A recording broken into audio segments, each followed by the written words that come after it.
آزاد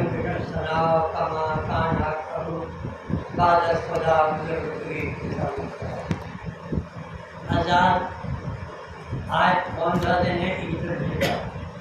ہم آپ سب لوگ جانتے ہیں عید مانے خوشی کے اور فطر مانے کا ادا کرنے، جس میں دنیا اور آخرت، خدا اور بندہ دونوں چیزوں کا ملاپ رکھا گیا ہے عید الفطر میں۔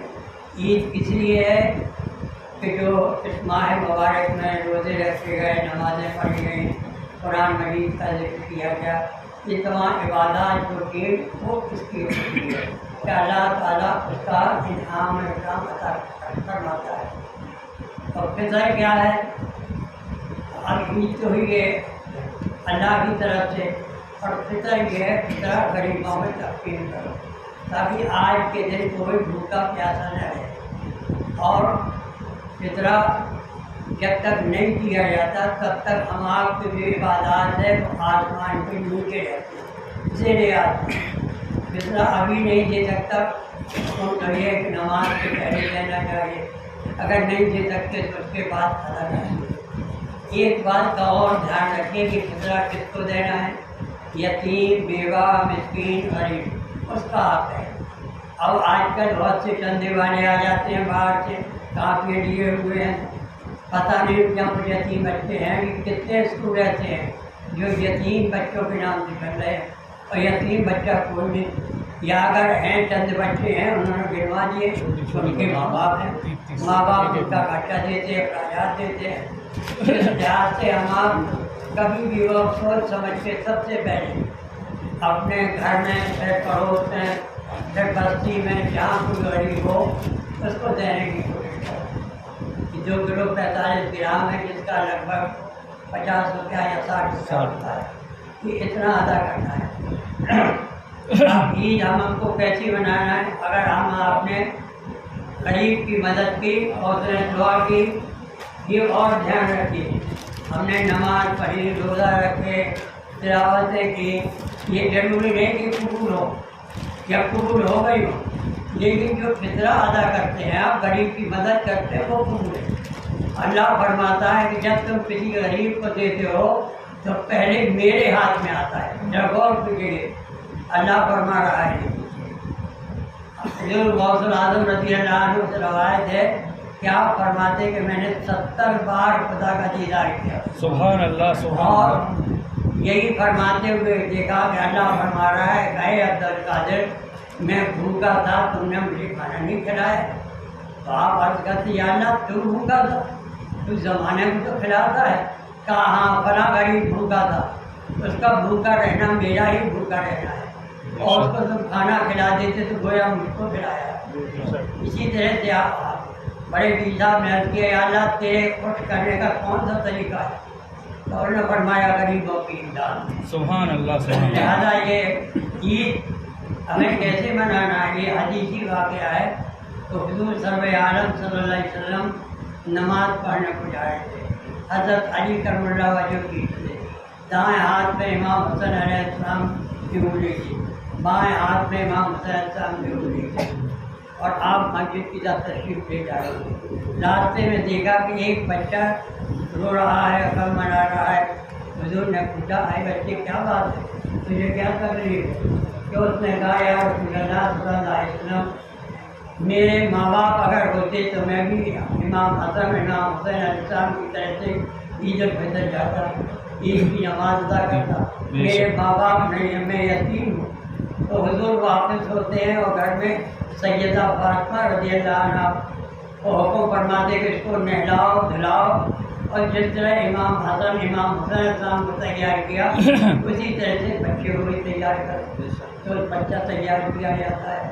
جب تیار کیا جاتا ہے تو امام حسن امام حسین علیہ السلام کی انگلی پکڑ کے اٹھتا، تو وہ رو رہا تھا اور ہنسنے لگا اور کہتا یا اللہ اچھا ہوا کہ جو میرے والدین ختم ہو گئے، اگر والدین ختم نہ ہوتے تو مجھے رسول خدا کا سایہ، امام حسن کا سایہ، امام حسین کا سایہ ہی نہ ملتا۔ تو یہ ہے عید، کہ جو ہمیں عید بنانے کا طریقہ بتایا گیا، اسی طریقے سے اگر ہم مناتے ہیں تو ہم صحیح راستے پہ چل رہے ہیں، دین کے راستے پہ چل رہے ہیں، اور اگر ہم اس طرح سے نہیں بناتے تو یہ غلط ہے۔ لہٰذا جو چندہ دیا جائے اس کا پتہ لگا دیا جائے۔ چھترپور میں کئی اسکول ہیں، بہت سے اسکول ہیں جس میں کوئی یتیم بچہ نہیں ہے، ہیں تو ان کے ماں باپ کوئی یتیم تھوڑی، لیکن کو دینا۔ لیکن سب سے پہلے تو آپ اپنے گھر میں تلاش کیجیے، پھر محلے میں تلاش کیجیے، پھر بستی میں تلاش کیجیے، تب آپ کا یہ فطرہ ادا ہوگا، ورنہ آپ کا یہ فطرہ رائے نہ جائے گا، بےکار جائے گا صحیح طریقے سے اگر آپ نے اس کو ادا نہیں کیا۔ اس بات کی یاد رکھیں۔ اب غریبوں کے بارے میں تو قرآن مجید بھرا پڑا ہے، حدیث شریف میں آیا کہ غریبوں کی مدد کرو۔ اب ایک واقعہ اور سن لیجیے، آپ سنتے تھے پھر سن لیجیے کہ اللہ تعالیٰ کے حکم سے جب ابراہیم علیہ السلام نے خانہ کعبہ بنایا، خانہ کعبہ تیار ہو چکا، ان نے سجدہ ادا کیا، ابراہیم علیہ السلام نے، پھر اسماعیل علیہ السلام نے۔ بس اللہ کی طرف سے حکم ہوتا ہے کہ اے ابراہیم تم نے یہ کعبہ جو بنایا قیامت تک بن چکا، اب دوسرا کعبہ تو بنے گا نہیں، اور ساری دنیا کے مسلمان قیامت تک کعبے کی طرف منہ کر کے نماز پڑھیں گے۔ اب اگر کوئی اتنا ثواب چاہتا ہے جتنا تم نے دیا ہے تو اس کو کیسے ملے گا؟ ابراہیم علیہ السلام نے عرض کیا، یا اللہ تو بہتر جانتا ہے، تو ہی بتا سکتا ہے۔ تو مربی ہوتا ہے کیا ابراہیم سنو، جو کسی غریب کی مدد کر دے گا اگر ایک پیسے سے ہو تو ہم تمہارے کعبہ بنانے کا ثواب ہے۔ سبحان اللہ سبحان اللہ۔ اب اس سے بڑی مثال اور کیا ہو سکتی ہے؟